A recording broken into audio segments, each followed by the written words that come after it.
Hello, Fightful Faithful. Welcome to the post NXT 2.0 after party deal that we do for 2 hours ish every Tuesday. I'm your host, Alex Pawlowski.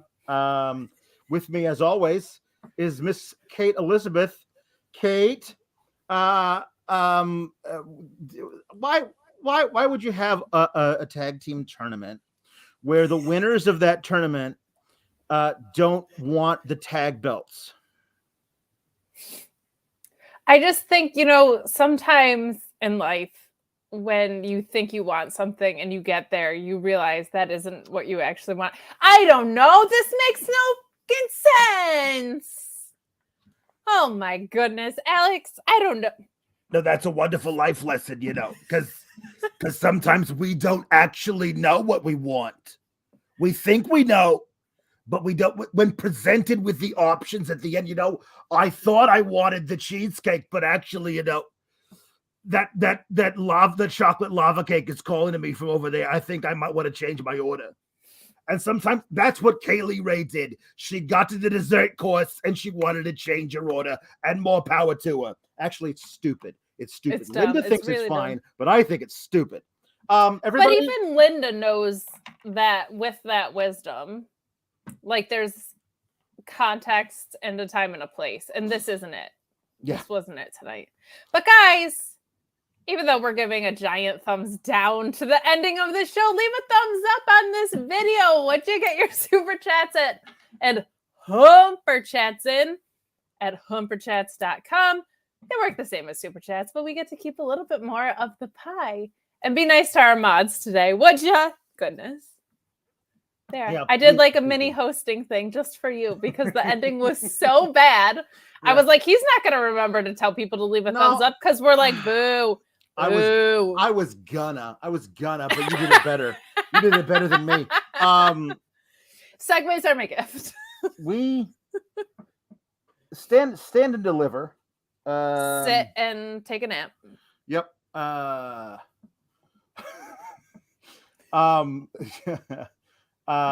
NXT S&D is a week from Saturday. Sure is. They're filling out the card with stuff. They sure are. So that's NXT management's a thing. Did you know that? They mentioned NXT management. I would like to see them in the flesh. You know what? You show me the NXT management that thought that the thing that happened at the end of tonight's show was A-okay. I would like to see that person, if such a person exists. It'll be like Billy Royal instead of William Regal. That's who we're going to get. Hey, before we even dive in, should we talk about the tweet that I sent out? Because now it's just funny. Yes. So, because we are sour graps, I was like, I'm going to do something nice. I'm going to put something positive out into the world and ask people what they like about NXT 2.0. Here's what I learned. A lot of people are very nice to us. Mm-hmm. And I know we had some people that didn't watch the show, but watched our post show. There's a lot of people that don't watch NXT that watch our post show. I know. Which is cool. What I learned. And that's so sweet. And we appreciate it. Additionally, people like Bron Breakker. They like Carmelo. They like Diamond Mine and Malcolm Bivens a lot. Nobody cares about Grayson Waller. One person said Grayson Waller. And Von Wagner was not mentioned as good or bad in any of this. And I feel like he was being positioned to be a star, but maybe they realized not so much. But here's the interesting point. And there were others. Tony D'Angelo, obviously. Mm-hmm. Yeah. A lot of people like Wendy Chu because she's fun. But like the ones that were consistently mentioned, which were Bron Breakker, Carmelo, and Diamond Mine, were all logically built up. And they're the only things that were logically built up. If you look at the build, they were all presented as forces to be reckoned with. Like, so that tells you a lot, I think. Obviously, I think a lot of it has to do with their skill as performers. But, like, there is a common thread there. And it's that they were all made to feel important. by wins and losses for a really long time. And now we've lost our way with even that booking for these top people entirely, I feel like. Yep. And that makes me sad. Yeah, NXT used to always be able to go, that person's important, and I know he's important because when he's on TV, he wins matches.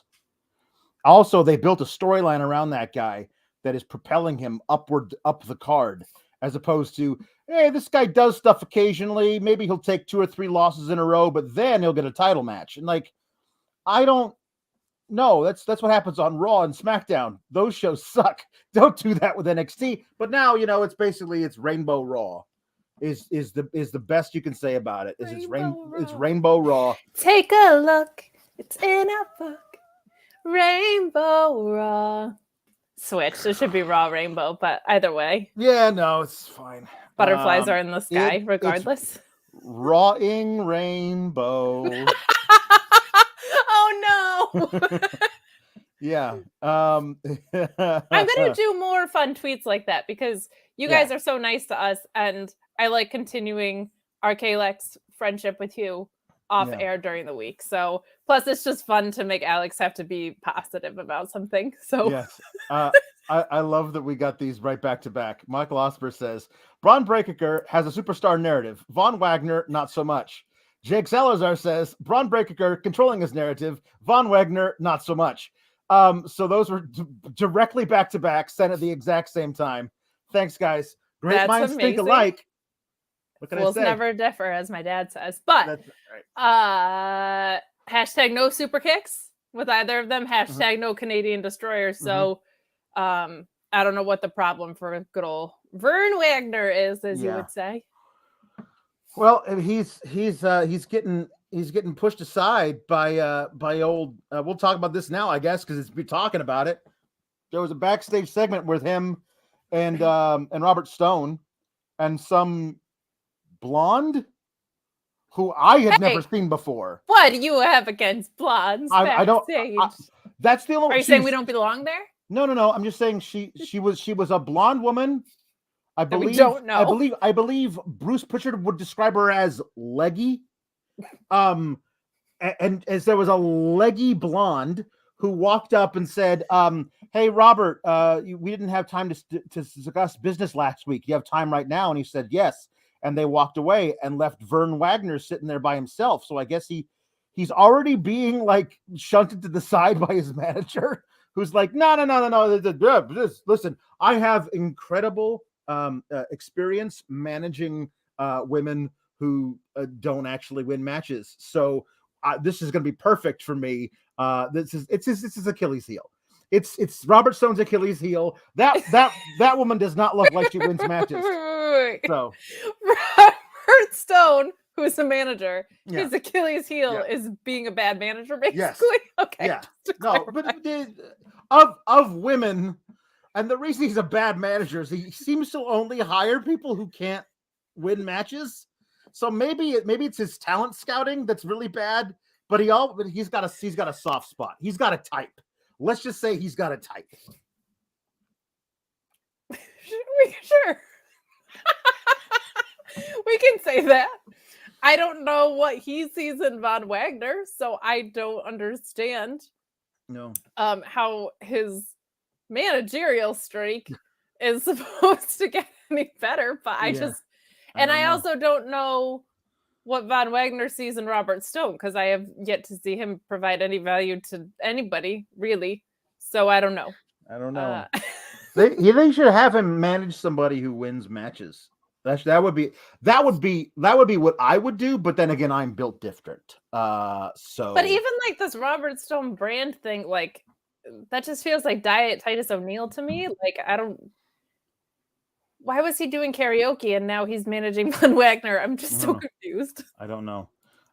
Bill says, "Isn't Leggy Blonde a song from Flight of the Conchords?" No, but Leggy Blonde though, that's a bar down the street from the Toxic Lounge. The Leggy Blonde. But it's out of business, and the neon sign is like. Zzz, zzz. It says Eggy Blonde, so people think it's a breakfast place. The L went out on the neon sign, so it says Eggy Blonde. times are tough over at the old leggy blonde. Oh my goodness. But they make a great omelet over there at the Eggy Blonde.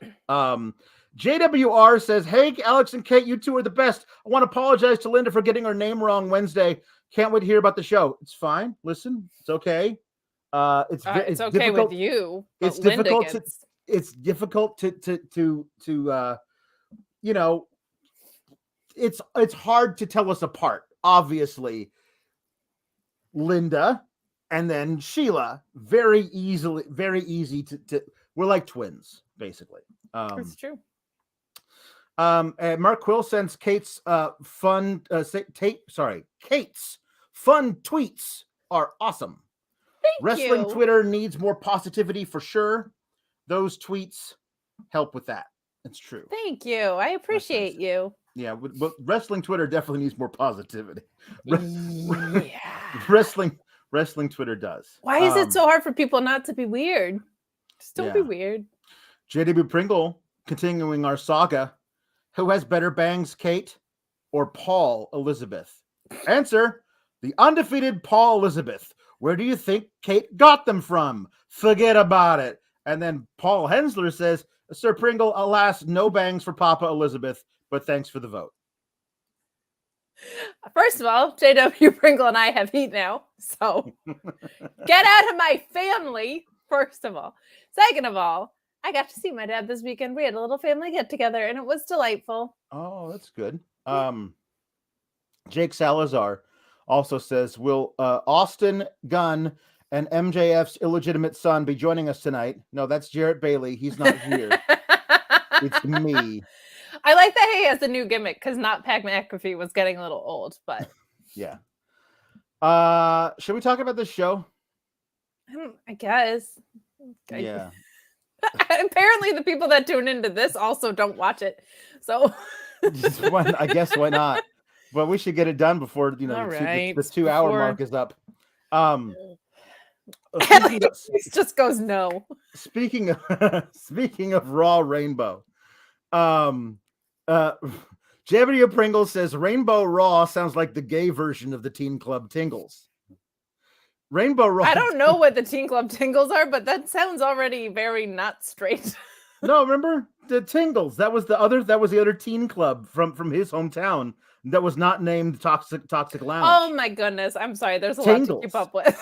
And Josh Weaver says Raw Rainbow, is that dirty? We're talking about NXT 2.0, or is it NXT 2.0 Divas or NXT Temptation Island? Because that's basically what this is. Temptation Island is so stupid. Why did I watch it? It's amazing. It's so dumb and great and stupid. They're like, to work on our relationship, we're going to go sleep with a bunch of other people on this island. It's so great. I want to know if he's the one. That's why I'm going to let these 7 dudes raw dog me. Oh my God. And they're so desperate to get out of their relationships. They're like, I don't know. I met this guy by the pool and he had 24,000 abs and he liked cereal. And I love cereal. So maybe I'm meant to be with him. I also love cereal. So I think it's cosmic. So I think we're just meant to be.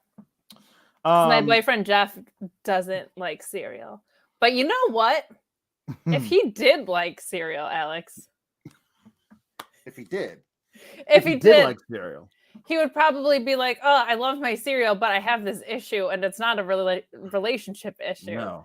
It's an issue with the fact that there's just no protein, and it's all carbohydrates. Well, my friends of Temptation Island and Fightful, I didn't want to plug something too easily, but sometimes a segue just falls into your lap, and it's simply magic.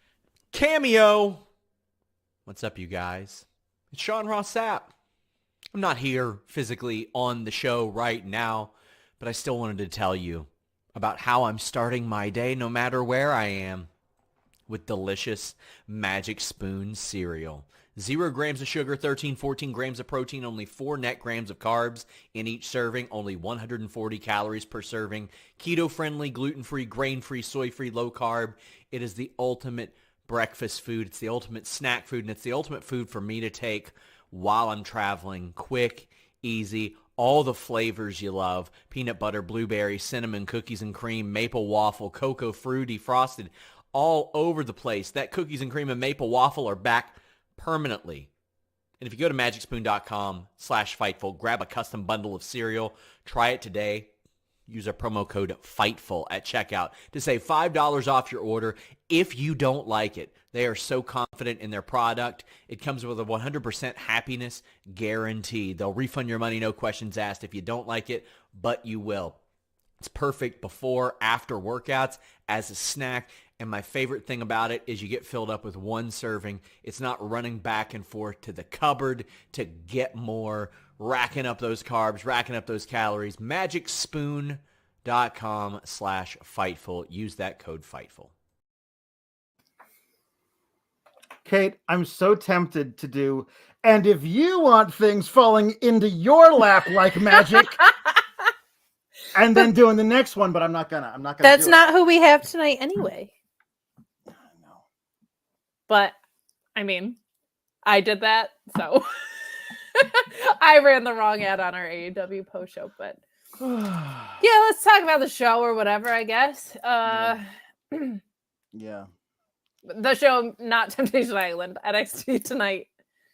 All right, let's do it. Fine. Opening. Okay. Well, we got some things to talk about. we got some humper chats and super chats about Robert Stone and Von Wagner. Well, see, Von Wagner the problem with Von Wagner is that he is fighting other superstars. He should be fighting the true enemy, himself. That's one of the rules. It's called controlling your narrative. It's not. Ricardo the bad guy says, "I loved it like I love car crashes."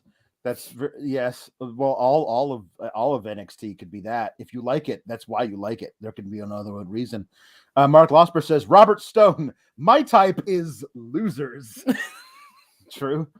Jake, I'm not saying it's because of him that we haven't seen his value yet, by the way. But what I'm saying is we have not seen his value yet. They have not put him in a position to show us his value. Jake Salazar says, if Robert Stone loves losers, then he's going to be Veer Mahan coming when he sees main roster hurt business.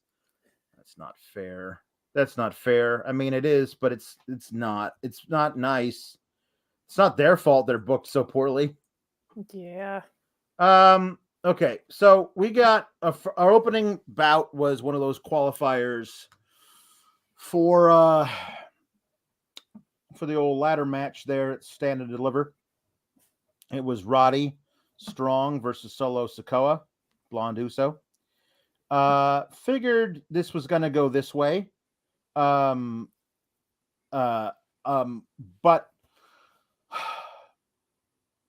the way they put together this whole qualifying thing, or as Mello shows up before the show and says, "Time for another mellifying match," and I was like, like qualifying, but mellow. Oh, so mellifying. Okay. Next, and now we're going to see who's going to qualify. No. You can't say it's a mellifying match, but then we're going to see who's going to qualify. If you're going to make the substitution, you got to do it every time. So it's a mellifying match. Who's going to mellify? Also, instead of quality, it'll be melody. Anytime there's a qua, just put it with the mellow in there. I think that's what you just do that. This is very quickly turning into it being a narrative. It's a narrative. I'm trying to control it. It's my fault for not controlling it. Alex, control it because it's between you and yourself. I thought this was fine. Solo Sikoa won. This was good. Roddy Strong is it's impossible for him to have a bad match. He's a great professional wrestler. Yes, but it does feel like he's kind of just become the guy who makes other dudes look good when they beat him. Guy on the roster, like he's Oni Lorcan. Is that basically what Roddy Strong's role is now? Like, which is too bad. But I do think he's great, and it's one of those guys that like I just wish that maybe he'll be in line for another push at some point before his contract runs out. Who knows? Who knows is correct. I don't know what's happening on the show virtually ever, but I do know I like matches that have stakes, and qualifiers are neat. And I appreciated that. I also appreciate that Solo Sikoa is kind of like, in addition to being a blonde Uso, he's a little bit like he's a lone wolf, but they don't tell you every 20 seconds that he's a lone wolf, which is refreshing. Like, he doesn't really have any friends down there. He's not trying to align himself with anybody. He's not interfering with people's matches. He's just kind of there to show up and kick ass, and he doesn't really trust anyone because they're all making out with each other and losing their minds. And I appreciate that about him. And I just appreciate that that's not like his gimmick or anything. Like, yeah, it's just who he is. I don't know what his trajectory is, and I don't mean that in as bad of a way as I think I mean it for a lot of people on NXT. I mean, they could call him up and add him to the bloodline tomorrow, or he could be here for another year and be a North American champion at some point and see where it goes. Like, yep. I feel like ring-wise, he's ready. I think he knows who he is as a wrestler from a character perspective, but it's just a matter of what does that look like in WWE landscape right now. I thought the match was a really solid opener. Predictable booking, but a good match. And I agree with you about Roddy. I don't know what's next for him. Like, he could be named, I don't know, Diamond McDougal on the main roster tomorrow or something. Like, I have no idea what's going to happen to him at all. Like, he could get called up and put in a ridiculous hat and that be his character. Or he could stay here and make other guys look good, kind of like Kushida's doing or did for A-Kid last week. So I don't know what's next for him, but it does seem like they unified the belts and then his push kind of, I don't want to say got halted, but is a little more directionless than it was. But a really solid match. Like, you're not going to see those guys have a bad match. No. And I think that this is a really great match for Solo Sikoa to have. He's been having really good matches with people who are veterans. You don't get much more veteran than Roddy Strong at this point. This is fine. So I think Solo Sikoa is the right guy to win it. So good. Mark Losper says that I assume that the winner of the North American title ladder match will trade in his title shot for a shot at the unified title on the Raw after Mania. No, there's not a title shot at stake. You actually win the North American Championship. That was the crucial problem with the Lady Dusty. The finals weren't actually for the tag belts. If they had done that, like they've done a couple of times before with the men's Dusty, then maybe. Well, if you lose, it doesn't matter because you just get a title shot. That's also true. Tom LaValle said it's not like Roddy Strong re-signed to team with his wife and they fired his wife, who apparently I think she won tonight on Dark. So I hate to be the bearer of bad news. I am afraid I have some bad news. That's exactly what happened. Oh no! Darn it! Shucks. Yeah. The Nerd Guru says, I need Roddy to leave so that we can do the full UE and AEW. So that when Kenny returns, he can reconcile with Hangman, with the Bucks, and then the UE versus Elite Blood and Guts. Wouldn't that be a great thing to happen in an alternate universe? That would be wonderful. It would be. And Tay Conti's there. And we all know she was a part of the Undisputed Era as well. So she was. For one glorious night, they recruited her to take out Nikki Cross and then never, ever referenced it again. The one time during that magical time of NXT, they were very much like the main roster. What are you talking about? That never happened. Pay no attention to the thing you saw with your own eyes. The most beautiful person in the world as well. Right. Like, this stunning woman was never there. So, Kate, I'm gonna need you to answer no. just a quick question. No. I'm listen. I understand that women's friendships is different than maybe men's friendships might be, depending on your friendship. Last week we saw Persia Parada and Indy Hartwell have a match over who was I don't know, the better woman or whatever. The better And maker-outer. No, but they had the match to see because they wanted to fight because they don't like each other. Right. And then Indy won. And then they to prove who was the better maker-outer, they both made out with their respective partners. And apparently, according to WWE, that video got 6.5 million views on the TikTok, which proves that everybody loves NXT Temptation Island. NXT Temptation Island. NXT Temptation Island. NXT Temptation Island. But this week, they're hanging out in the locker room. They're frenemies, right? We're getting to their frenemies now. That's a thing that I'm personally, as a middle-aged male, I'm not really sure if I understand the real definition of that term. But are they frenemies now? Because they were definitely sniping at each other, but like in a casually catty way, as opposed to like really not liking each other. I'm just kind of, this whole storyline for these two women seems to kind of just be like there. Well, nobody behaves like this, so. Oh, okay, good to know. So there's I don't think it's a frenemy. Paige and AJ were kind of frenemies more when they had their feud. These two more outright hate each other. It's a little less like passive aggressive. But I don't know, because neither of them are fighting. They're not fighting over the same guy. They both have their respective guys, so this makes no sense to me, really. Yeah. Like, one of them is married, so like, why does she care that her friend is dating someone that she used to date? Like, I don't know. It's just it's weird. Because I know that you and I sometimes we have a bit of a falling out. Maybe we might have been a little. Sometimes I drink a little too much wine, and then I might say something I regret, but always I'll say, "Listen, honey, I'm sorry. I should never have said the thing I said about the thing that I said it about." And then we make up and we're friends again. We have coffee. It's no big whoop. But I understand that it's not like that sometimes for other people.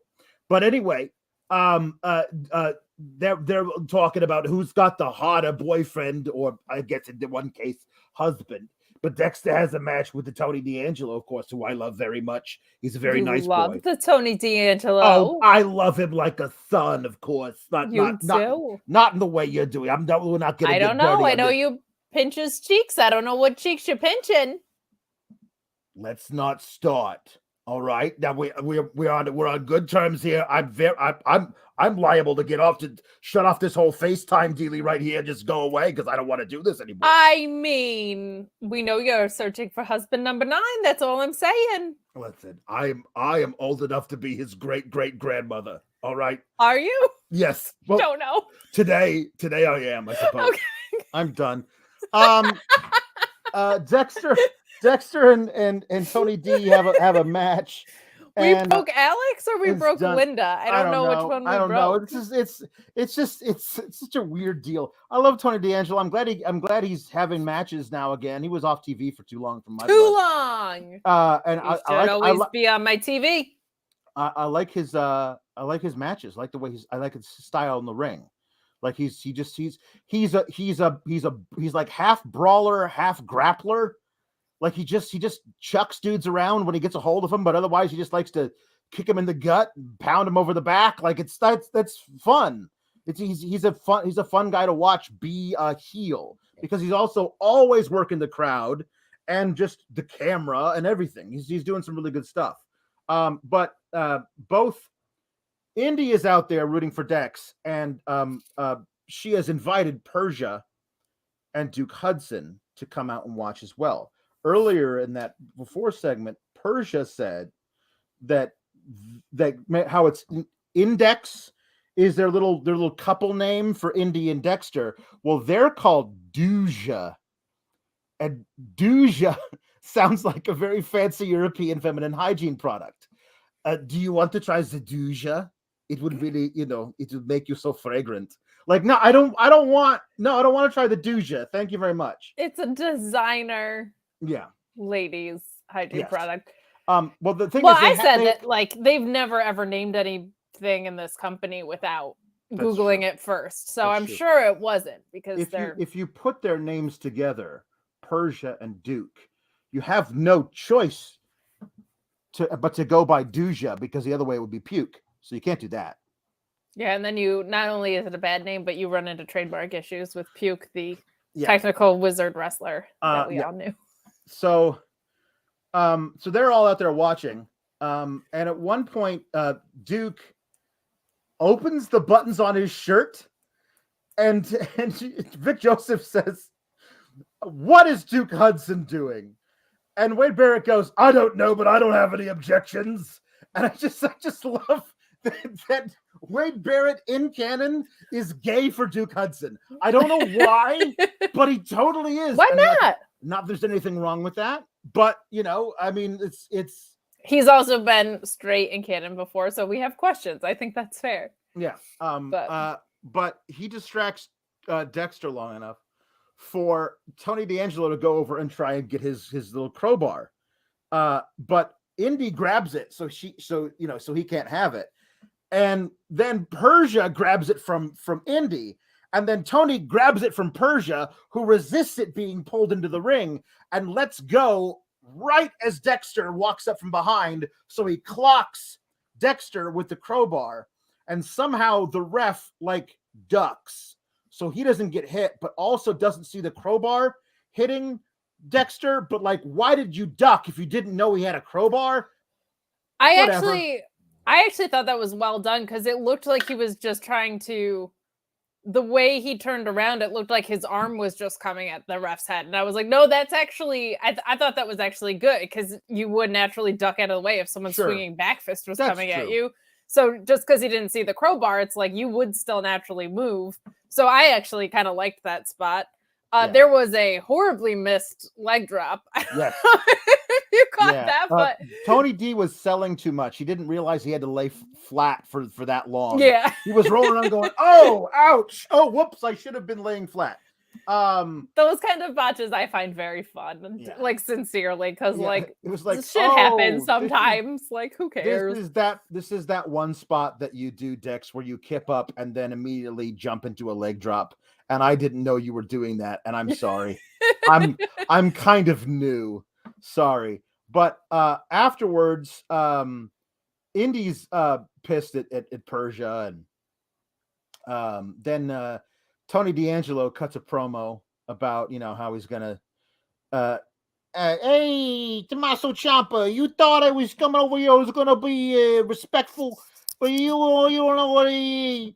And then Tommy Ciampa comes up from Tommy Ciampa's music hits, and he enters from behind, and he hits him with the fairy tale ending, and then he cuts a little promo on his unconscious body.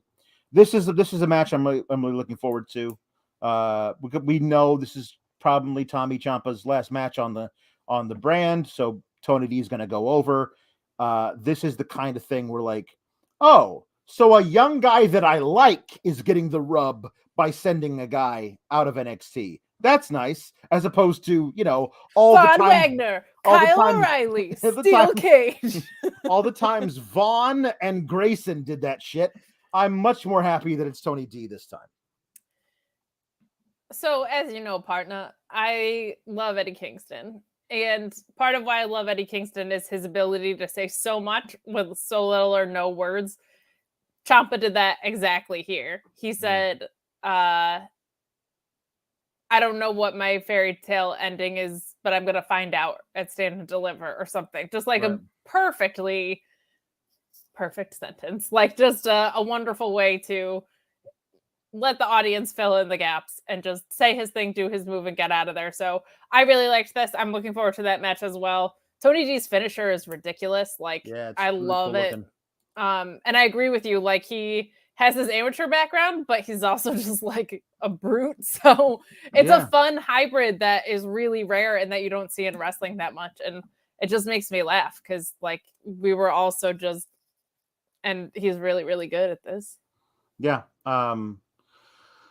So there was that. And then backstage, Indy accuses Persia of letting go of the crowbar at the right moment so that Tony D would hit Dexter with it on purpose. And she denies this. How dare you? I would never do that. But Duke could beat any man on the roster, no problem. And Dexter's like, bet. But he doesn't say anything because he's Dexter Lumis. He walks over to an easel and apparently sketches something in 5 seconds and then shows it. One 3-colored marker, by the way. Yes, one marker. He just does this, and it comes out, and there's 3 colors on it. But it is a caricature of Gunther with giant ears, which I had never thought of Gunther as having giant ears. But he has giant ears in this caricature, and Duke's like, oh no, I don't want to do that. And it turns out, oh no, he did not want to do that. Things did not end up well for him, but we'll talk about that later. I don't know what this is all leading to. I mean, I'm assuming it's going to be a mixed tag match. Maybe we'll get a singles Dexter versus Duke Hudson. I don't know where any of these people are going via this storyline. Are they moving up the card at all? Or is this like something for them to do that you think is funny? I guess. I mean, isn't that the story with Riding Rainbow? Yeah.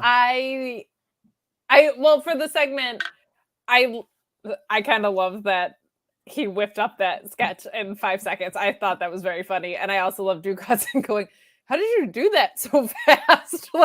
Even he was perplexed. If you're going to do absurdity, if you acknowledge it, I appreciate it. I don't know where this is going, but I also know it's not nice to volunteer your boyfriend to face Walter. That just seems rude. Ex-boyfriends? To be fair, she didn't know Dexter was going to pick Walter. He could have picked anybody, but he did make the right choice. My goodness. We got an Elektra Lopez versus Fallon Henley match. Ryan Sullivan says, I'm a big fan of Fallon Henley, but concerned about the gimmick. Her gimmick being that she's friends with Double Vest and the Beach. And a bartender. Well, I suppose we saw that once. She said, this is my family's place. I'm just helping out. So she's really a wrestler. She's a part-time occasional bartender when her family is short-staffed down at the pub. That's really nice. Which is a nice thing. But also, look, we had a bar bouncer, nunchuck wielding dance singer. Why can't we have someone that just, helps out on occasion? She can bartend at the Toxic Lounge. We just know that she has terrible taste in platonic male friends. That's all we know. Also, I don't know why people are talking about Jim Cornette in the chat, but I'm going to ban everybody and puke if that continues. So let's just, whatever you need to say about Jim Cornette, make your points and wrap it up. Yeah. So we have this match.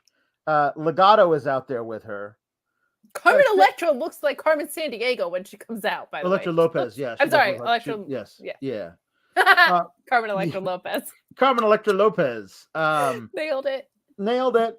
So Legado and Double Vest and the Beach fight, and they immediately are ushered out of ringside by 7 refs who come out of nowhere. This was just so staged. So at least Elektra and Fallon Henley can have their match by themselves, I guess. And Elektra Lopez hits a little like a blue thunder bomby type looking deal. Yeah, it was cool. And gets a victory on Fallon Henley. Okay. I don't get it. Hey, what happened to that Tatum gal who was in the tournament with Ivy? We just haven't seen her since. For that matter, Jake Salazar says, was Nikita Lyons on this show tonight? No, she wasn't. Again, they had that weird Lash Legend thing. She was like, I'm going to kick your ass, Lash Legend. And I guess they're just saving that for the pape. I don't know. What are we doing? Are we going to do that feud? Did somebody get hurt? Tatum Paxley. Did they lose that energy? Because they need to keep that same energy. She's level upping. Oh, okay. So she's somewhere. I just feel like Yeah. she was like with Ivy, and then we didn't see her again. And I thought she looked kind of cool, honestly. Yeah, So she's upping her level. that's good because you gotta level up. Mm-hmm. So JW Pringle says that Fallon Henley can have more jobs than Nikita Lyons. Well, right now she's got 1.5, so she's got a lot of catching up to do. Well, look, a woman with a bunch of jobs and another woman with a bunch of jobs, they're gonna have that same energy. You know what I mean? So I don't know what I mean. So don't worry about it. Yeah.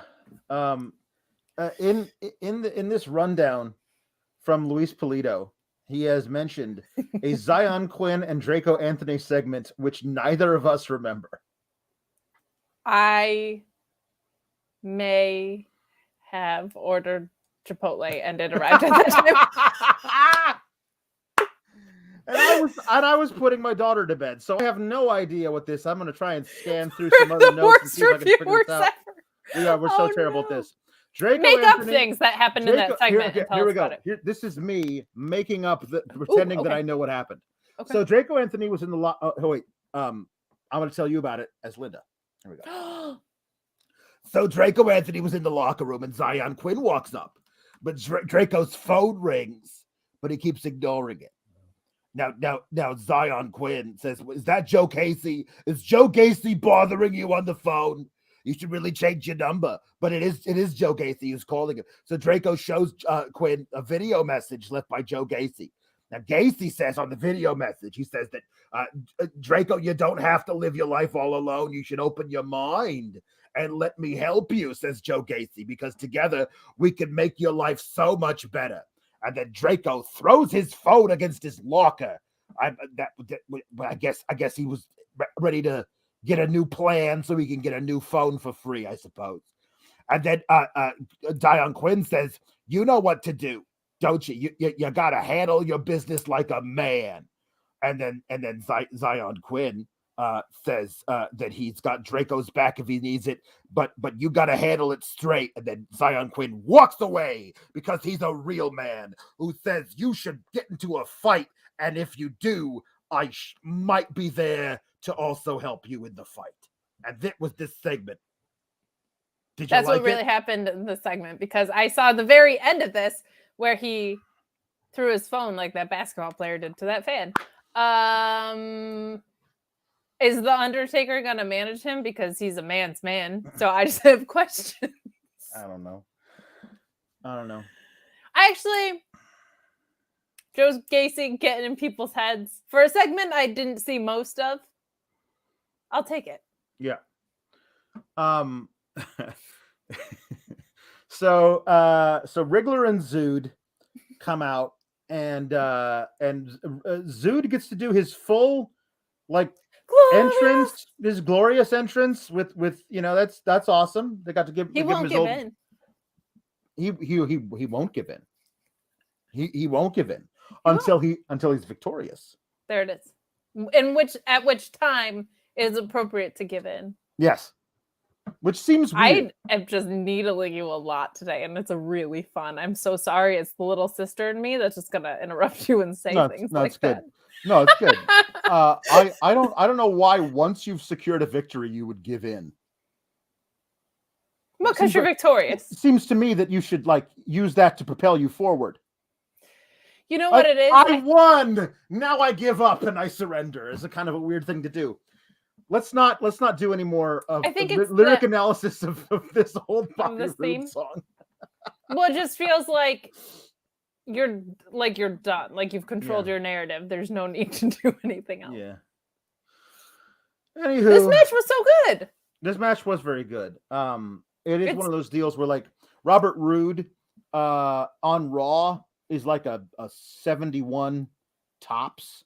But when he crosses that threshold back into NXT, then he's former NXT champion Bobby Roode, and now he can actually stand up to Bron Breakker because we saw him get pinned, we saw him get humiliated because he's a wrestling veteran of 20 years at this point, maybe longer, and we saw him get pinned by a Shamrock Shake last night.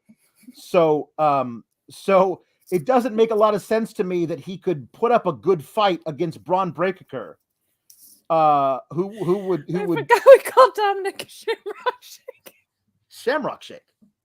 Because he's green and vanilla. he's vanilla. Yeah. God love you. So I do think that it is one of those deals where I know there is not a transitive property 1-to-1. Like if this guy, the main roster is a different world. Totally. But even within NXT, if this guy beats this guy but loses to this guy, it doesn't mean that there's like they're ranking up between. They don't do it that way. They should, but they don't do that.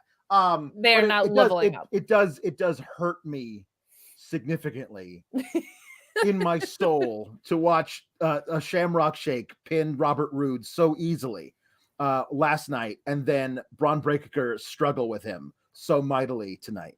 That's just me, though. But booyaka, booyaka, Shamrock Shake. That's good. Thank you. That's good. Thank you. That's good. I'm a genius. Yeah, you are. That's good. That's good stuff. This match was really good, though. Robert Roode is a consummate professional. Like he's so good at doing whatever you need him to do. He will do his damnedest somehow to make a Shamrock Shake look like a good wrestler. And he doesn't need to do that against Bron Breakker. He just needs to walk him through this match where Bron gets to fight from underneath. Like he does this thing. Like I just think that as often as Bron Breakker is going to run full speed at the turnbuckles, and a guy is going to get out of the way, and then he's going to spear the ring post with his right shoulder. That's going to happen to him at least once every match he ever wrestles. He should just wrestle with a shoulder pad on his right shoulder. Just get that out of the way. Just a thing that he should just do just to make sure, because it's always going to happen. But every time he sells the collarbone after doing that spot, I think, oh no, this kid didn't injure himself, did he? Because that would be terrible. Because not only does he do it then, but he also landed really high on his shoulder when doing the Frankensteiner off the top rope. Yeah.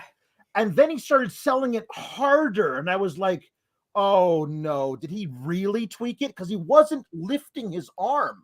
Like he could not lift his arm away from his chest. I was like, well, that's what happens when you break a collarbone. You can't actually do anything. I hope they didn't screw it up. But then he just started doing like his Hulk up stuff. And I was like, see, you sold me a ticket, you dumb son of a... Like, he's so good at this. He's a natural. And I do love the Bron Breakker. I wish they would change his stupid name, but he is really, really, really good. And if he's not the top guy in all of WWE in 5 years, they've made a grievous error. He's great. He definitely went to the same school as MJF for in-match injury selling. Like the two of them are two of the best doing it and two of the youngest. Like I absolutely love when people commit that hard to it, because it does make you wonder a little bit, like you're supposed to. Great match. It's been fun seeing Dolph back and seeing Roode back. Seeing that, or I guess Dolph not even back because he was not really in NXT, but it's almost like they're on a field trip or something. They seem like they're having so much fun. I love Bobby Roode. I think he's a star, or Robert Roode, or Rick Ross, or whatever we're calling him. But I think he's great. I really like him. I felt like he could have been a much bigger star than they booked him to be. I think he would have been a great mid-card champion for a lot longer than he was given a shot, but it was just fun to see him in a singles match. He looked like he was like having a blast. I feel like you can really read that on some wrestlers, and he's one of them. Yeah. And they gave this match a lot of time. This was longer than most of Breakker's matches, and especially in a non-triple threat scenario. And I thought his stamina was great the whole time. I didn't feel like the energy dipped really. I felt like the match was really well paced for both of their styles. Like they would speed up and then they would take their breath and get back in it, which is not always easy to do. So a really, really strong match. And it seems like they're really testing Breakker in a lot of different scenarios before they call him up, which is smart. Yes. He hit his spear, which is one of the best ones I got in WWE right now. And then he kicked out of the Glorious DDT at 2.97. Like that's that in Vince's WWE, you gotta be really, really good at the 2.99 thing. You gotta be, and he's picking it up real quick. He is. And then the finish was Roode going up to the top for the blockbuster, but somehow Breakker caught him fluidly into the power slam, which was like a really cool move. And I just think this guy's really he's going all the way. I'm torn. Like, well, here's the deal.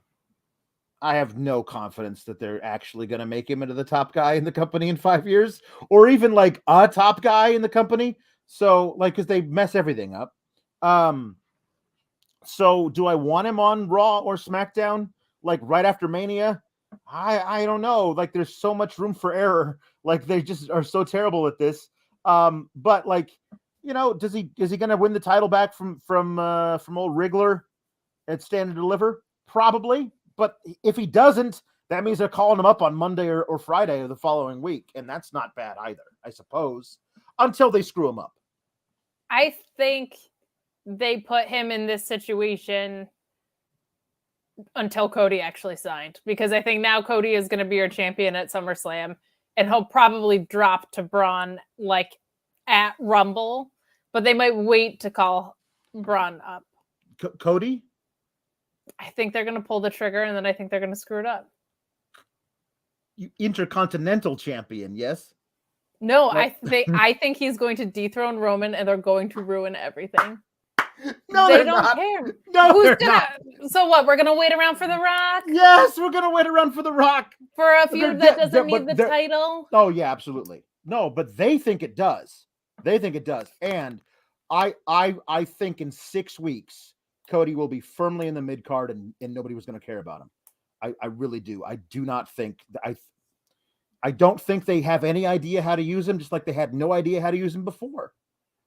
You know, I think because they love booking moments and not reigns, they will have Cody either do one thing, which I wouldn't like, which is he'll beat Seth at Mania, and then Roman will come and say, "I beat everybody on this roster." Blah, blah, blah. And then Cody will say, "You haven't beaten me." And he'll either beat him there, or I think he'll beat him at SummerSlam. And I think he'll have like a reign until Rumble, because they don't really care what else to do. Or he'll win and they'll give it back to Reigns or whatever. Like, I think they're going to capitalize on the moment, and then they'll book something stupid like they do with everybody. They'll capitalize on the moment at Mania, and then I almost guarantee he'll be working heel, because he will talk about how this place sucks, and it sucked when I was here, and it sucks since I left, and now that I'm here, I'm going to change it in my own image, because they'll probably do some because he's a bad guy for leaving and starting another company in Vince's eyes. There's no way that character is a good guy. So even if he's coming back and re-signing, I feel like they're going to screw it up whatever they do. But I wish I had your optimism, because if they actually have him in the main picture, that means that they're actually going to do something decent and creative with him. No, it doesn't. It just means that they're going to have him face a guy that happens to have the title. It doesn't mean they're going to do anything important. Yeah, I guess. Look at the last organic moments that you've had. You had Big E, right? Great moment, booted the reign. You had Bianca, great moment, booted the reign. You had Kofi, great moment, booted the reign. They're going to do that with Cody. Yeah. And everybody who's excited about him coming back is going to be disappointed. And everybody who doesn't care about him coming back is also going to be disappointed. Yeah. And they're going to say Cody was never a top guy. That's why the reign failed. And that's going to be your Cody Rhodes return story. That's what I think. And I think it's an absolute ridiculous creative gap that they have no desire to close, because they simply do not care. If they introduce, I mean, they're going to unify the titles, put them on Roman almost certainly. But that doesn't mean that Raw is not going to have a top champion. They're just going to create another title for somebody to hold. And you think it's just going to work both? I think that he'll be the unified champion, but that like the top title on Raw isn't going to be the United. No, Roman's not going to work both. He doesn't work on SmackDown. He comes out and cuts a bad promo for 7 minutes after his like no, he's not going to work anything. But I'm saying like if they do another title or Roman abdicates the one he doesn't want or whatever, Raw is going to need a top champion. I feel like they might have Cody win the top mid-card belt, which is whatever the hell the top belt on Raw is. The adrenaline belt. The adrenaline belt. The adrenaline my soul belt. And then from then on, they'll actually blame him for the bad reign there. But I don't think he's going to come anywhere near Roman for a while because they wanted to be on Raw because they need an interesting storyline on Raw, which they do not have currently. I know that's right. So anyway, Breakker got super kicked in the face by Dolph Ziggler. He was out at ringside, but got booted to the back during the match, and then came out after the match to super kick a unaware Bron Breakker. So he cannot be in control of your narrative because he does use the super kick. Just to clarify. Yeah. You know what was crazy with Ziggler? It was like he was out there, and then suddenly he was nowhere to be found. You know? That is true. And if you don't want people knowing where you are, well, there's a way to do that on the internet, and that's with NordVPN, y'all. I've started to travel a lot more for work, which is why I'm not on this show right now. And there are little things that I'm discovering when I'm on the road, like I can't watch SmackDown unless I'm live at the hotel because YouTube TV tells me I'm out of my region. Fortunately, NordVPN.com/Fightful can help, and it helps me watch a lot of shows that I would normally miss because they're region blocked in my area. It helps me get better prices on a lot of pay-per-view stuff. NordVPN.com/Fightful. You can also use that code Fightful, and you're going to get 70% off your NordVPN plan plus 1 additional month for free. And it's also risk-free with Nord's 30-day money-back guarantee. There is nothing to lose here with NordVPN.com/Fightful. It's the equivalent of buying a cup of coffee every month, a small price to pay for premium cybersecurity and access to vast amount of entertaining content. NordVPN.com/Fightful. It has made my life a whole lot easier, especially on the road. Check us out. Use that code Fightful at NordVPN.com/Fightful. Hey, you know what else you should do? What's that? Subscribe to Fightful Select for $5 a month. Mm-hmm. Wouldn't that be a great idea? It would be great. Wouldn't you want to feel like you're at a giant concert with 6,500 friends of yours, which is about what the Fightful Select subscription is? Yeah. But you don't have to even risk COVID or spend money going anywhere else. You could just, for $5 a month, keep up with all the contract news in the history of the world. Sean broke the story about baseball getting back together. He didn't really break that, but that's just something I was asking for a really long time. Just please update us on the union and the association. So that was behind the paywall. You guys could have known before anybody else if you would just subscribe for $5 a month to Fightful Select, FightfulSelect.com. Also, Alex. Yeah. Friday before Mania, Friday of this week, who's doing the Friday night post show? I do. You want to tell them? It's us. It's us. It's me and you. Yeah, Team Kalex, we get a double dose this week. Sorry, everybody. The Nerd Guru says SRS gave me credit for tossing the name Shamrock Shake for Dom to you last week, and I cannot take credit, unfortunately. Just clearing the air. Love y'all. That was Luis. That was Luis who did that because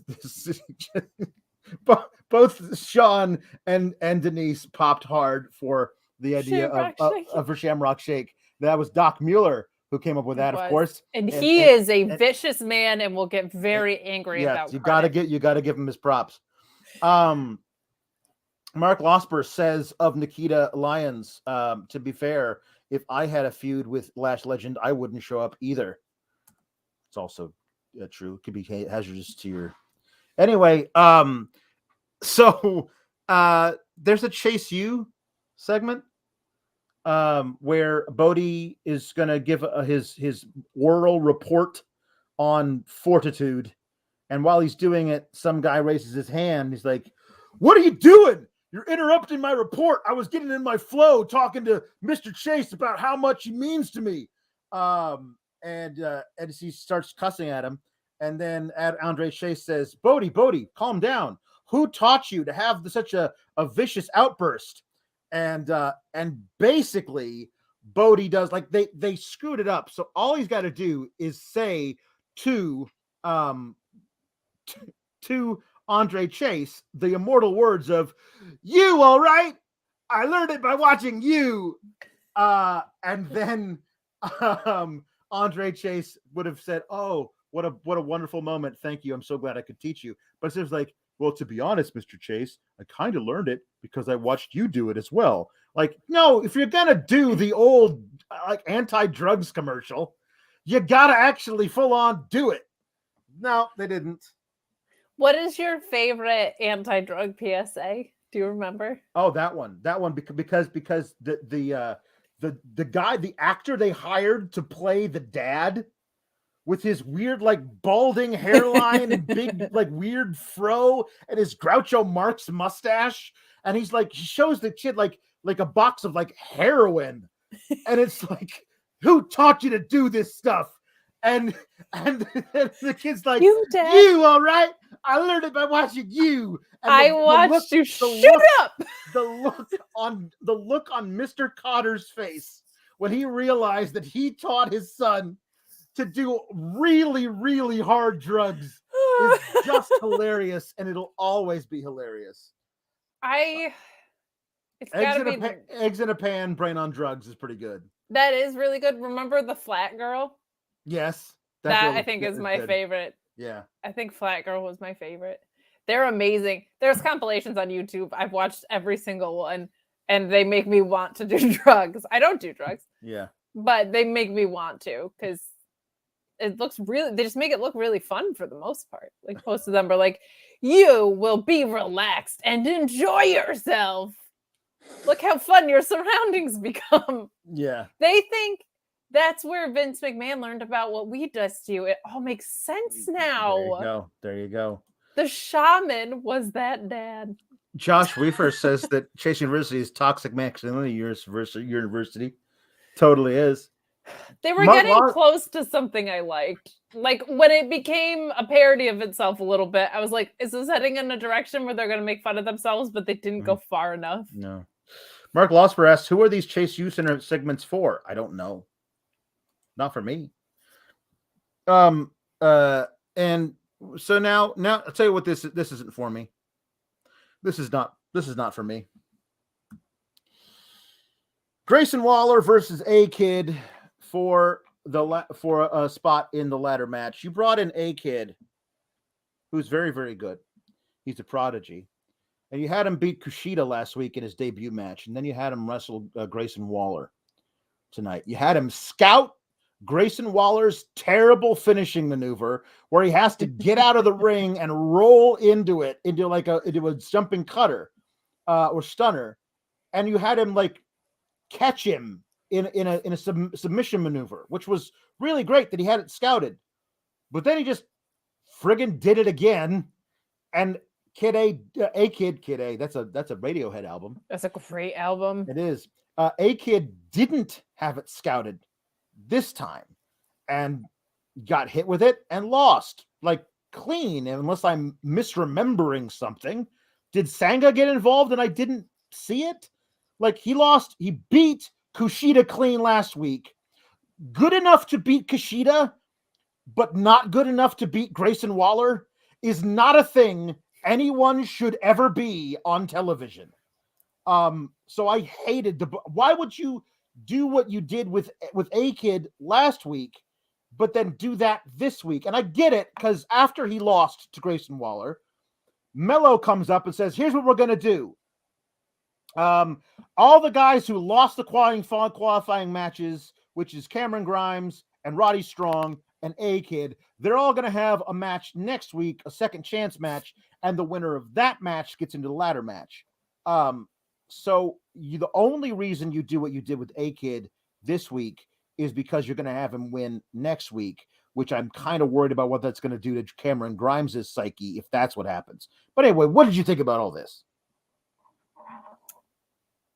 I think a child is very good at this, and it made me sad that he lost to Grayson, but I'm supposed to believe that Grayson is like a top guy and that Kushida wears jackets and loses matches. But the quality of the match between him and Kushida last week was so good, and it makes it really hard to buy into that.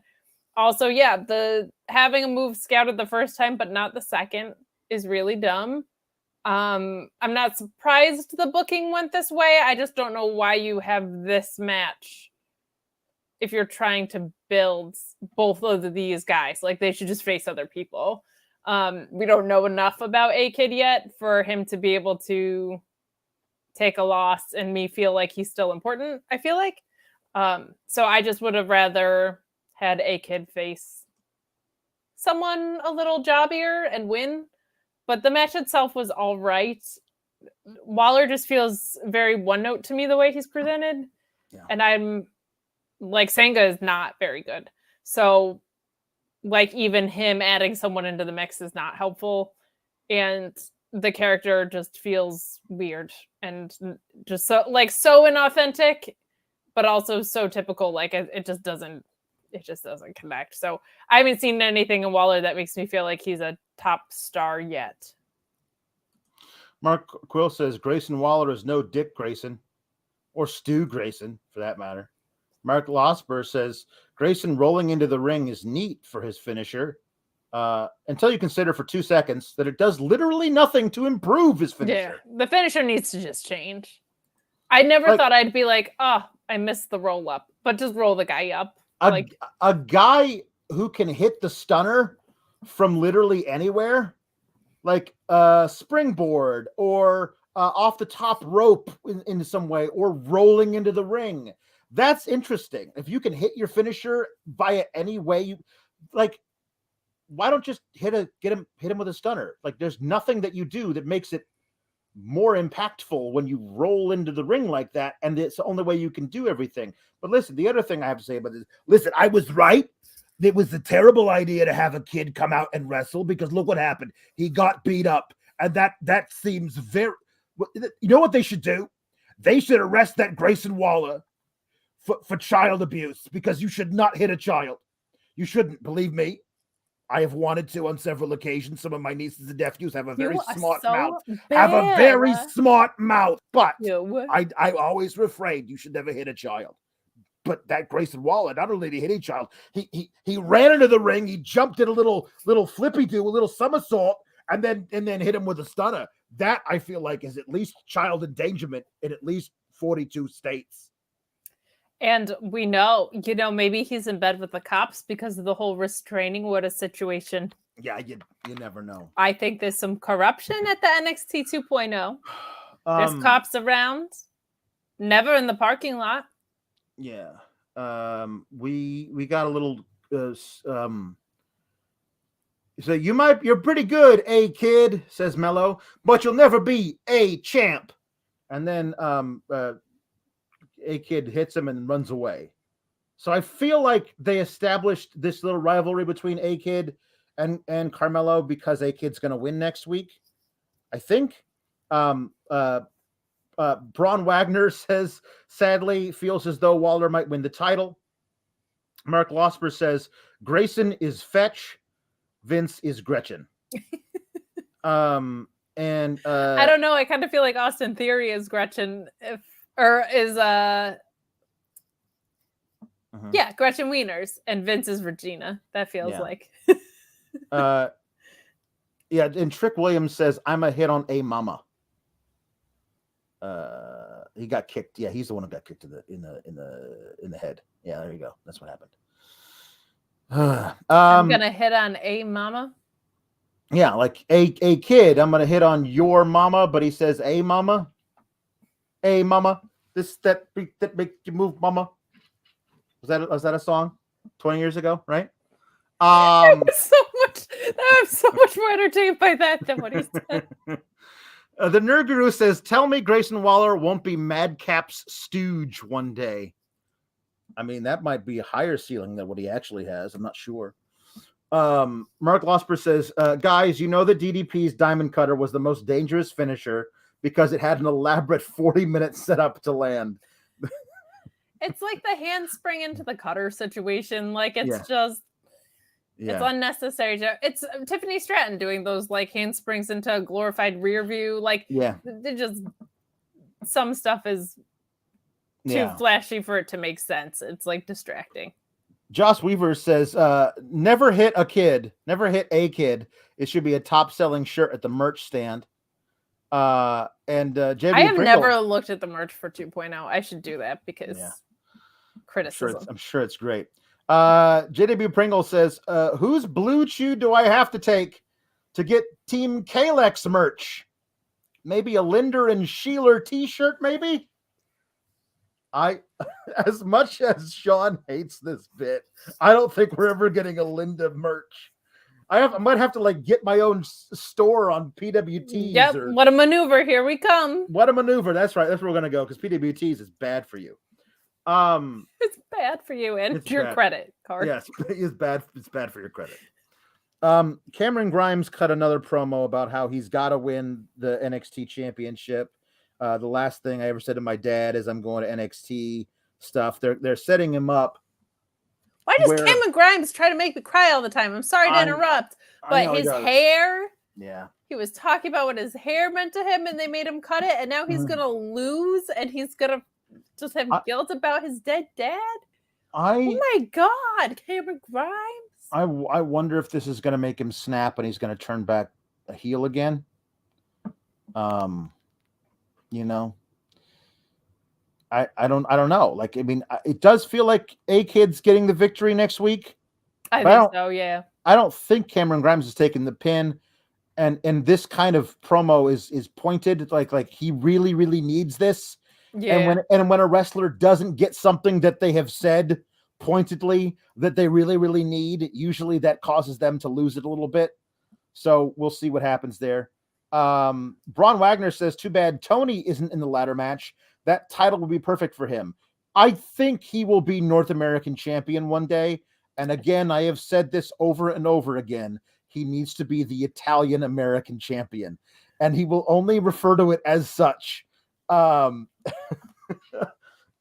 he will talk about how, hey, that's an Italian American stereotype. I don't like that right there. Like anytime that anybody says, hey, Tony, would you like a slice of pizza? That's a stereotype. That's a vile stereotype, and I don't go in for it.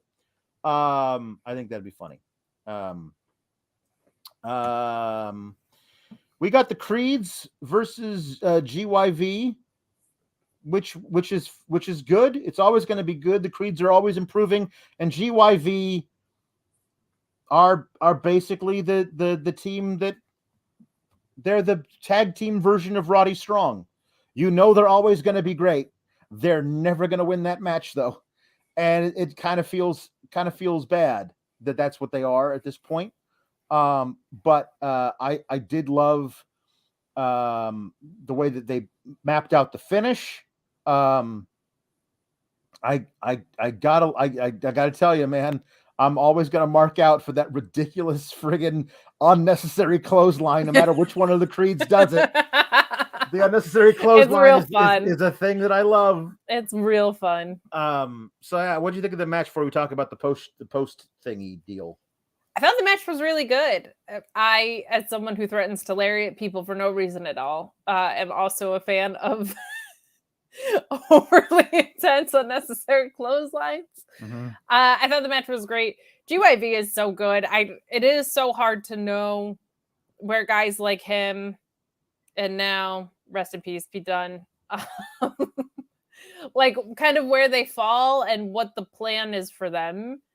But they're definitely one of the best tag teams in the world. And there's some sneaky good stuff happening in the tag division on NXT 2.0 that it's just that the booking is so clouded, but there's some really good tag teams. And so that is always good when the work rate is high. I think they had really good chemistry with the Creed brothers. I just don't know what happens next for a lot of these guys. And Mania season is usually a time where that shakes out, right? We get more releases, storylines end, other ones start. So we'll see where people fall. But like, they could do great stuff on the main roster, or they could go and lose to the Usos 47 times in a row. Like, I don't know.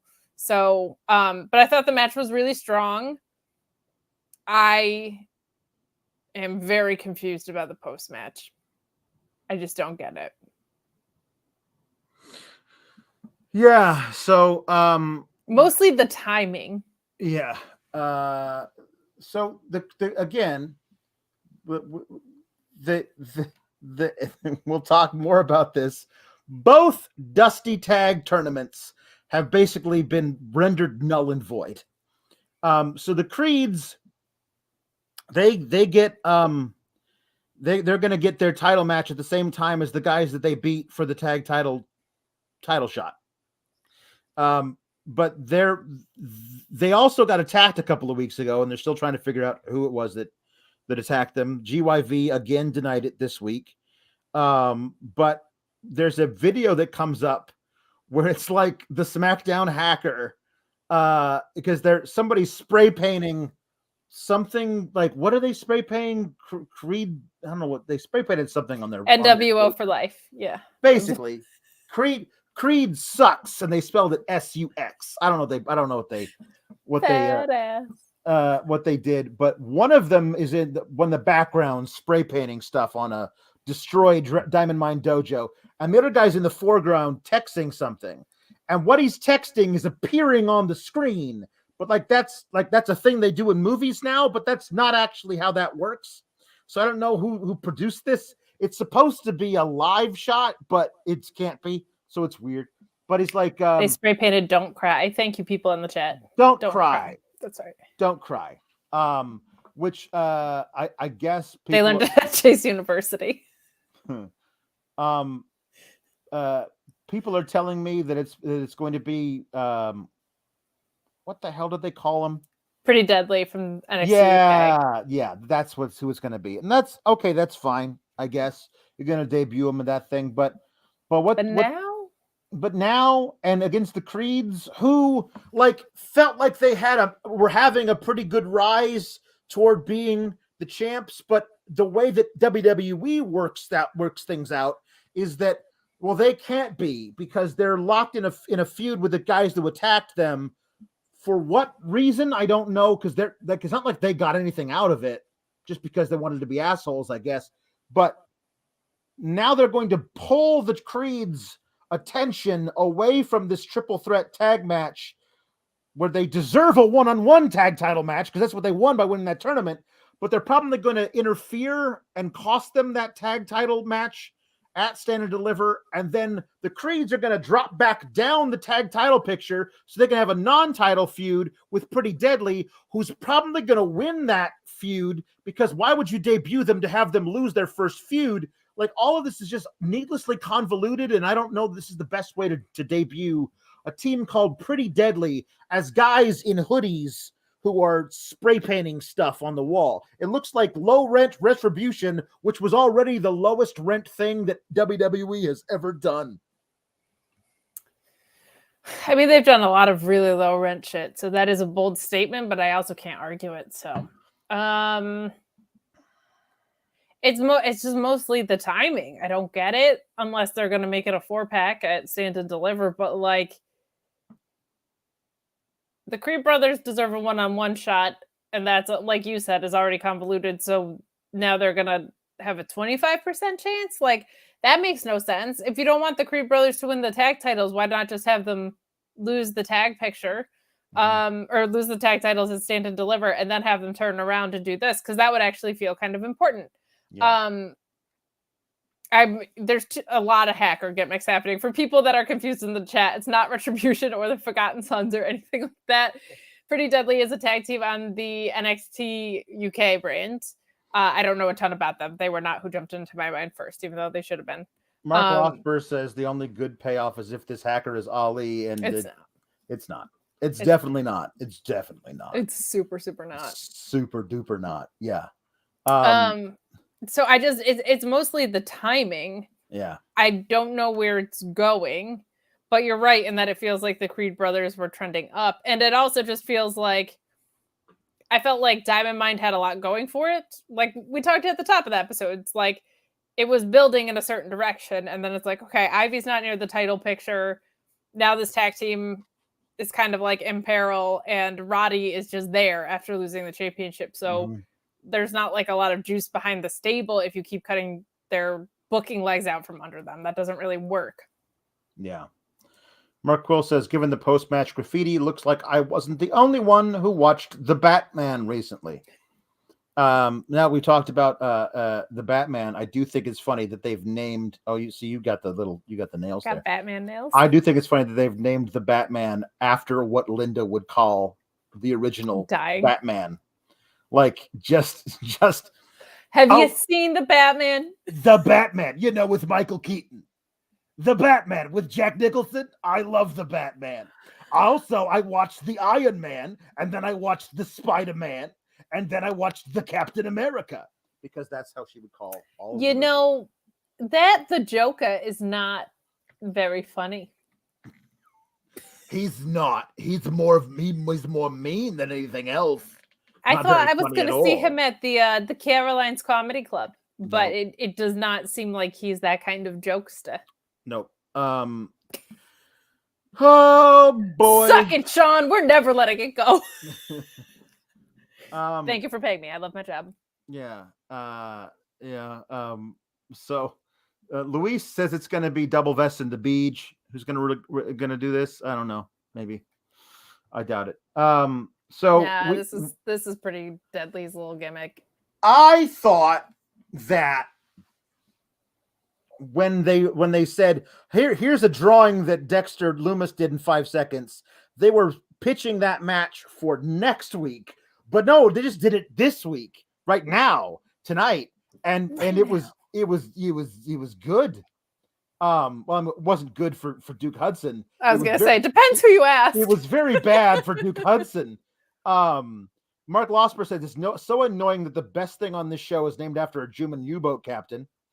At this point, I think Vince breaks out in hives if he does something genuinely good. That's true. Ricardo, the bad guy, says, love the last 30 or so minutes of this show a lot. I love the last 29 minutes of this show a lot. And then that ridiculous thing that happened after the women's Dusty Cup final. So you liked minutes 29 of 30. Yes. Yeah. Then Chris Muller said, I skipped NXT for my own sanity, but I'm watching the post show because you guys make it so fun. So did Walter kill Duke Hudson or just maim him? Walter chopped a man so hard that he drew blood.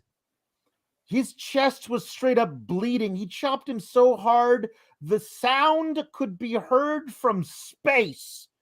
Like he turned Duke Hudson's chest into hamburger. Like it was not pleasant. Luis is calling this the match of the NXT year. It felt fairly one-sided to me because every time I was focused on it, it was just Walter murdering Duke Hudson via backhanded chops. My goodness. Whew. So I've said this about Brody King chops, and the same applies to Gunther Walter. When I went to Yankee Stadium and Mariano Rivera was warming up in the bullpen, it didn't matter where you are in the stadium. When the ball hit the catcher's mitt, it would echo, and you could hear it no matter where you were. That's what these chops are. Like, it is nuts. I've heard like color commentators say that the effectiveness of the chop has to do with like the blood vessels coming up to the surface on your chest, and that's why you get the not only a nasty handprint, but like it sticks around there. I think he was just straight up bleeding, right? Like it didn't just like come to the surface. Like it was ridiculous. He beat the ever living crap out of him. It was nice to see Gunther get to work the way we know he can work, the way like the monster that he is built to be. He's so entertaining when it's like this. And I really, really liked this match. This episode overall was not bad, to be honest, but like it did finish really, really strong, I felt like. And yeah, not that last minute, but the rest. And it was just nice for this to feel like such an ass kicking. Like this is the monster that we fell in love with to begin with. So yeah. So anyway, he's able to hit the power bomb to beat Duke. And then he cuts a promo about how he's the best guy in NXT. And out comes Larry Knight. And Larry Knight, I love Larry Knight, not as much as you love Larry, but I love Larry. Larry, yeah. And Larry comes out, and I'm like, okay, buddy, I love you. You've lost your last two matches. One of them you lost to Grayson Waller in a last man standing match, and then you lost to perpetual main roster loser. I know he's the NXT champion right now, but he's a perpetual main roster loser in Dolph Ziggler. You've lost two matches in a row, and you come out to challenge Walter, a man who just took a giant dude and drew blood with only his bare hands via blunt force trauma. And that's the guy you might have bit off a bit more than you can chew, considering this is why I hate when you book guys to lose and then be like, I would like a big match, please, and then give it to them, because I don't feel like I love Larry Knight. You haven't booked him to be the guy who's like, yes, I would like to take you on because I think I can beat you. Why do you think you can beat him? You lose matches a bunch of times. Like, I just wish that he should be coming off of victories and ride that momentum into a big match at the pay-per-view or the takeover or whatever the hell you want to call it. Live event. The premium live event. You should always ride momentum into big matches, not be coming off of losses. Or make that the storyline, but it's not. He just comes out being as confident as he ever was. It just feels like you're lying to us, gaslighting us when we've watched him lose matches recently. I am half with you. The only thing I will say is that bugs me more when there's a title involved. Yeah. So, like, this is one competitor facing another competitor, and neither of them have titles, and it's not for a title, and neither of them are on a path to a title. Yeah. So, yes. Is it a big moment because it's Walter? Yeah, like, of course it is. But at the same time, it's kind of in their world that they've created, him starting a feud with anybody. But what I would have liked better is, and I don't like when all these storylines get tangled, but I think in this situation, I could see LA Knight and Duke Hudson kind of being like friends or in the same camp. So I could see him coming out and in some way inserting himself into into Duke Hudson's corner, or like, you know, he didn't know what he was getting into because this match was made earlier in the night, but I will be prepared for you at Stand and Deliver or whatever, just something a little bit more. So I get what you're saying, but because it's not on a path to a title, it doesn't bug me as much. I think there's a significance in facing a guy like Walter, but in their world, right, there isn't. I get it. He does say, I'm going to knock your blockhead off your dad bod, which is not fair to Walter because he has been getting himself into great shape. This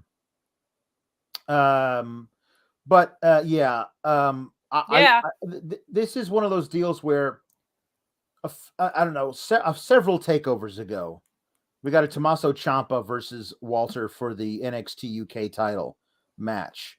And we all kind of knew it was going to happen, but we still wanted to see it. And it's that same thing. Like, I want to see this match. I think it'll be good. But I have no illusions at all that Larry Knight will even come close to victory in this match. It's just not the way that they're presenting either of these guys at this time. Then our guru says, I feel like we don't see Walter have a match with a guy with similar size. I mean, tonight he did. I really want Drew versus Walter. Why not have Drew have a 2.0 stint for that? He might not have to wait. He might not have to come back to NXT. He might just have to wait a few months for Walter to go to the main roster. Mark Losper saying this was a bad enough beating that I wonder who Duke Hudson peed off backstage. That might be an interesting thought. I'm not really sure. I don't know. For some reason, I feel like this is purely conjecture. I feel like Duke Hudson would be the kind of guy who would be like, let's go tell that story. Like, you need to beat the shit out of someone who is kind of your size. Like, I feel like he would be there to play ball, and he's the guy for it. So I'm hoping it was just that they stumbled into actually doing something good. And at the same time, he can't wear a shirt. Well, I guess that's something he likes. He likes not wearing shirts. But that look, if you look at pictures, my goodness, it's just ground up meat that he has as skin now. It's just bad. Ricardo, the bad guy, says Walter looking lean and mean lately. Good for him. Yeah, he's been even better. I remember Jericho saying that he didn't like wearing shirts because he didn't want anybody in the crowd to wear when he works heel. Like, he feels like people shouldn't want to buy his merch, so he doesn't wear his own shirt out there. Right. And then he was like, you know what's even better than that? Not wearing any shirt. And that makes me laugh. That's a thing that I appreciate about Jericho, that maybe Duke Hudson is from the same school of. Appreciating Chris Jericho. Imagine it. Just imagine appreciating. Imagine a Chris society of people. Imagine a society that appreciating. We got our main event, which was Kaichu, Wendy Chu and Dakota Kai versus Io and KLR. Mark Losper says, as much as I love Io Shirai, the mistress of the sky careening Dakota Kai's head into the announce table was horrible. That looked like it sucked. It really did. They were doing like a dual suicide dives before the break. And Dakota Kai was standing and went from standing to fully delivering. It's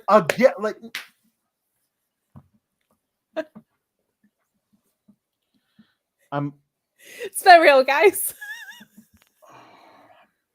She went from standing to sitting with her head like up against the table so fast you have to super slow it down to see what happened.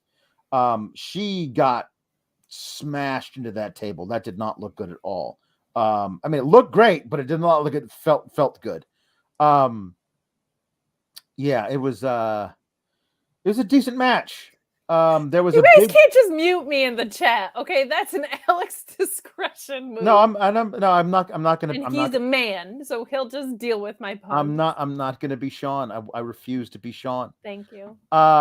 So there's a big spot where Dakota Kai and Wendy Chu have been doing this thing where they hit a stomp and a big splash back to back, and they did it on KLR. But Io Shirai drop kicked Dakota Kai onto Wendy Chu was making the pin. That was a big spot. But KLR was able to hit her little KLR bomb on Wendy Chu. Got the and then there was the Io Shirai moonsault to get the victory. Decent little match, worthy of the title match, where of course the winner of the Lady Dusty gets to move on and face the tag champions. That is the prize for winning this match, or so we thought. Kate, how did you like the match? I thought the match was very strong. That one spot aside, that was scary. I know I was making silly jokes, but that is always scary, especially when we saw what happened to Big E last week. It's just never lost on me. These people are putting their lives on the line every time they go out there. Scary moment, but a great match. I think Dakota Kai and Wendy Chu work really well together for two people that kind of got thrown into this. Wendy Chu cracks me up. Their promos earlier with the orange soda and stuff. Mark Losper saying Wendy Chu drinking orange soda feels intentional. It's definitely a choice. I think they work really well together. I would like to see them continue as an act, if not as an outright tag team in the division. Well, there really is no division when the tag team titles are the prize for the winner of the tag team tournament, and the winners of the tag team tournament say they don't want the tag team titles, you no longer have a tag team division. You just don't. Kaylee Ray gets on the mic after the match because Mandy Rose and Toxic Attraction get in the ring, and Kaylee Ray says, "We've decided we're going to cash in our tournament victory, and instead of facing Gigi and JJ for the tag titles, we're going to add ourselves to your match with Cora Jade and make it a fatal 4-way." And I said out loud, I'm not sure you can do that because there's no precedent for this. Like, as Mark Losper says, Dusty Classic, aka surprise Money in the Bank. You can just trade in your tag title shot for both of you to be able to be in the what is that? How does that even a thing? And again, it hugely devalues not just the tag titles, but the entire tag division. All these women, all these teams were competing to win the Dusty Classic so that they could get a tag title shot. And you won the thing, but you don't want that because that's beneath you. You want the singles title. And I get, like, Kaylee Ray probably does want to be the champion. Io Shirai does want to be the champion. But that shouldn't be why you entered a tag title tournament. It's like they just skipped the can they coexist part and went straight to the outcome. Yeah. It's a disgrace. It's There's a reason FTR left, and it's because tag team wrestling is not valued there. And it's more evident in the women's division than ever. And it's just a device to elevate and ruin singles competitors. Like, tag wrestling doesn't exist. It's just two people that get thrown together and they have a storyline where they work together on the same side of the ring, essentially. Like, there's no... It's not tag wrestling. It's just two people thrown together to eventually break up. The one tag team that they had going into this was Persia and Indy, and they did it to them. So what is the point? They don't have it on the main roster either. Like, this isn't just an NXT thing. There are no women's tag teams, really. They're kind of throwing it together for Mania, but it's just a catch-all for women who they think should be on the WrestleMania card.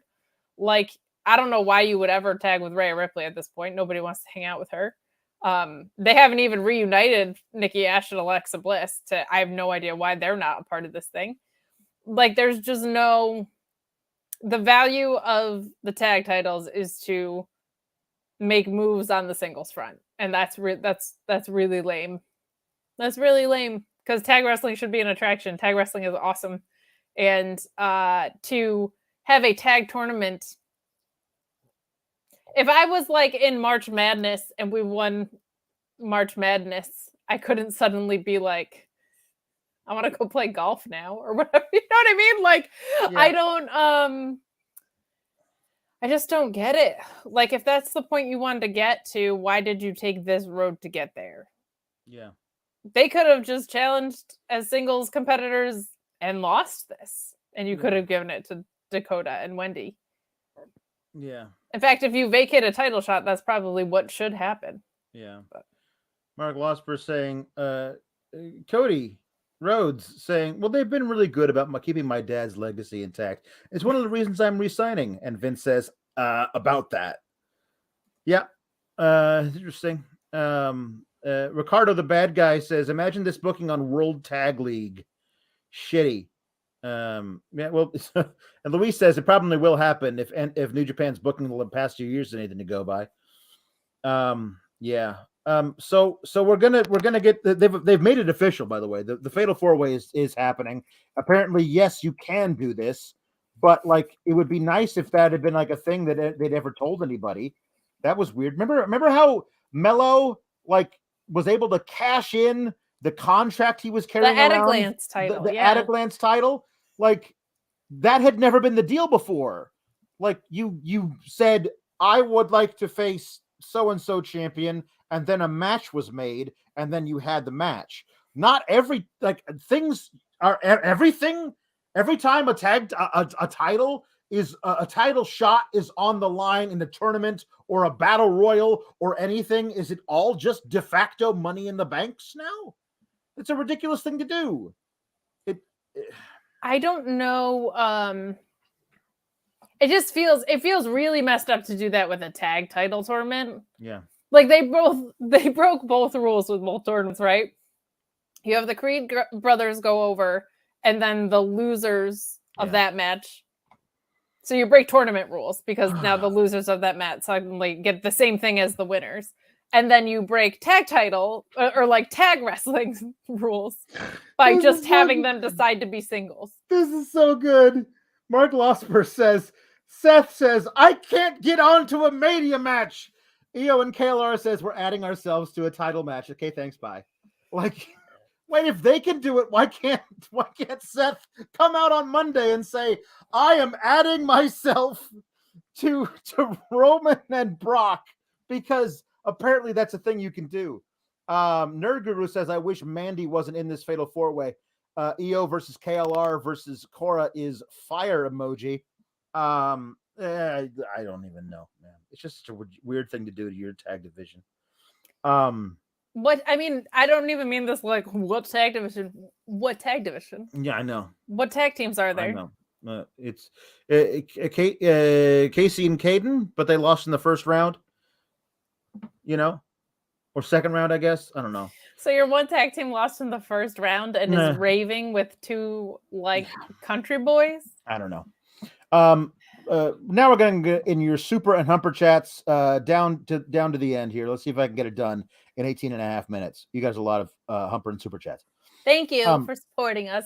Also, last call for them. Also, subscribe to FightfulSelect.com. Also, watch Friday because Team Kalex is going to be doing the SmackDown and AEW Rampage.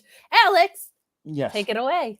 So Mark Losper says Vince has surely been inspired by the Andrade Hardy family office storyline, is building his own merger.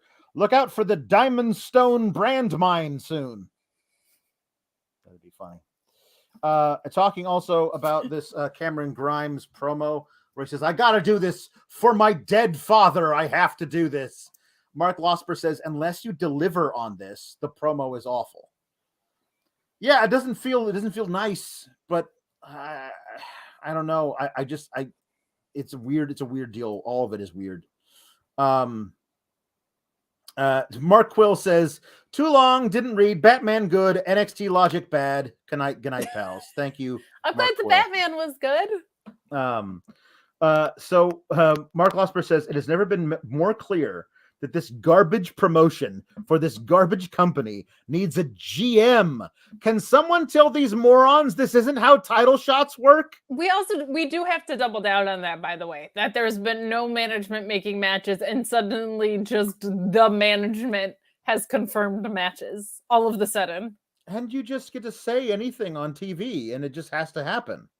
Like, just make it manifest, I suppose. I don't understand. Ryan Lewis says, good job on continuing to be appointment viewing for me, even though I haven't cared about NXT since months before 1.0 died. Well, thank you so much, Ryan, for continuing to watch, even though the product is genuinely awful. Brandon Hagen says, been busy watching a great hockey game between the Oilers and Stars, but I DVR'd 2.0. Is there any reason I shouldn't just delete? By the way, keep cool, Gabagool. The last half hour of the show was strong. Yeah.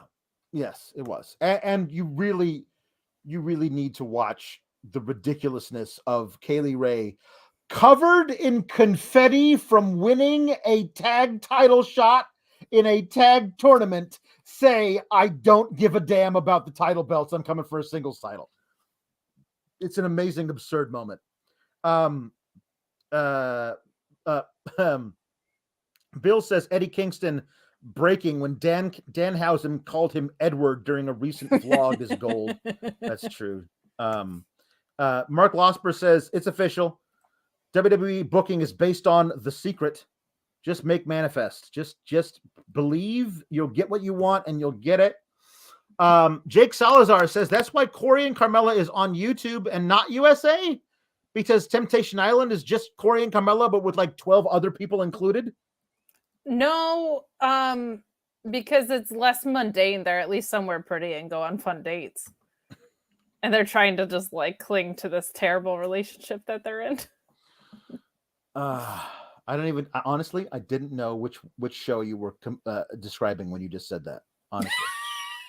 It's very funny. Wait, okay, so after Temptation Island, I can't believe this is a sentence that's coming out of my mouth. After Temptation Island, there was a show called The Courtship. I know. And they go into the Regency rules era, and it's a girl who's dressed like a princess. Her parents and friends are there, totally normal. It happens in a castle. They have suitors, and they have to follow all these rules. And there's like a bottom 6, and they have a last dance. And they have to like say why they deserve to stay. And 3 suckers get sent home. It's so weird. It's so weird and amazing and dumb. Bill says, Dimey McDougal and his bag of dimes. Sounds mellowful. Bill also says, Mellowful. I'm enjoying my Vegemite sandwich of omnipotence. Mark Quill says, I rate the Batman 5 stars, but 6 stars if the action took place inside the Tokyo Dome. There it is. Movie was basically building Batman into a better babyface.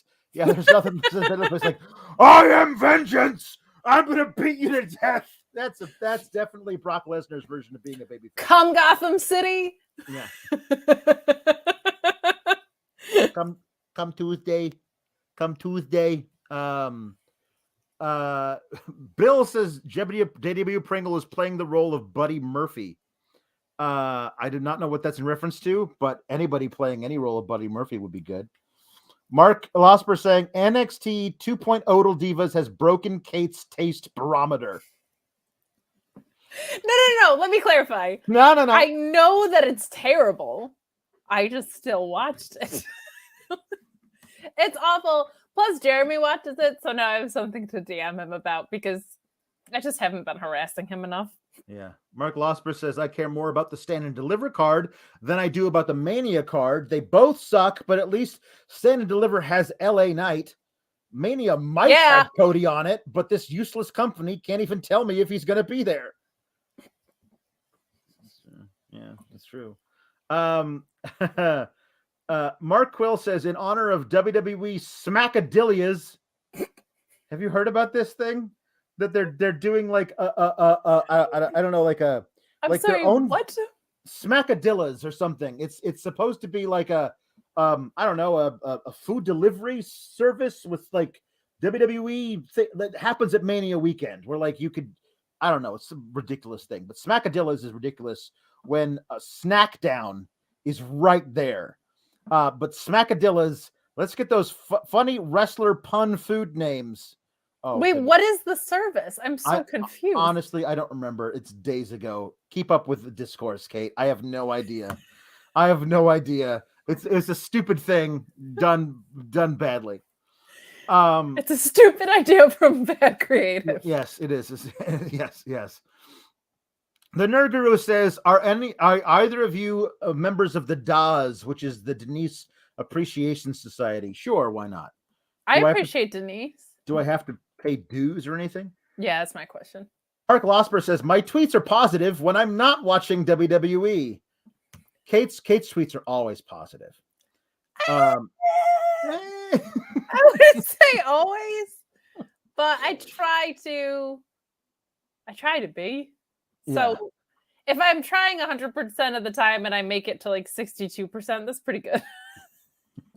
Mark Losper says, I need keep up with the discourse, Kate, on a shirt. Guys, all of you need to tweet at Sean. Yeah. I don't know what to tell you. We can't do anything. The Nerd Guru says, howdy KLX, Totes did not watch this show, but kind of kept up via your Twitters and Fightfuls, and would love to Karen Billy Regal about this dumb BS. Yes, everybody should Karen Billy Regal, the fake GM that doesn't actually Billy Royal. Billy Royal, of course. Sorry, I read that wrong. Storm and Norm says, I thought Linda and Sheila were twins. How was 2.0? I went to happy hour. It was bad. You went to the happy hour. Yeah. You know who loves the happy hour is Belinda. Not raisedly. No. I took too many. I had too many slippery nipples one night, and it was just terrible. Because after I had 7 slippery nipples, there were 2 more that slipped out, and it was terrible all over the place. That's absolutely Linda's drink of choice. Alan Sales says, Step by Step is still stuck in my head. Thanks to one tweet. Day by day. All I said was that I hope Cody Rhodes' creative trajectory. Everybody's talking about Stardust and the polka dot singlet and dashing Cody Rhodes. All I want for him is not to have the trajectory of Cody from Step by Step, because that did not go well in script, and it definitely did not go well in real life. Yeah. So, and then thankfully Steven Jensen, who's wonderful and does The Weekender, which you can listen to if you're a Fightful Select member. He knows so many things about 90s shows. So if people are being idiots on the internet, I'm just going to tweet at him and turn my whole timeline around. He's the best. One weirdo sends in a humper chat. Speaking of rawing Rainbow, Malcolm Bivens challenged LeVar Burton to a Mania match.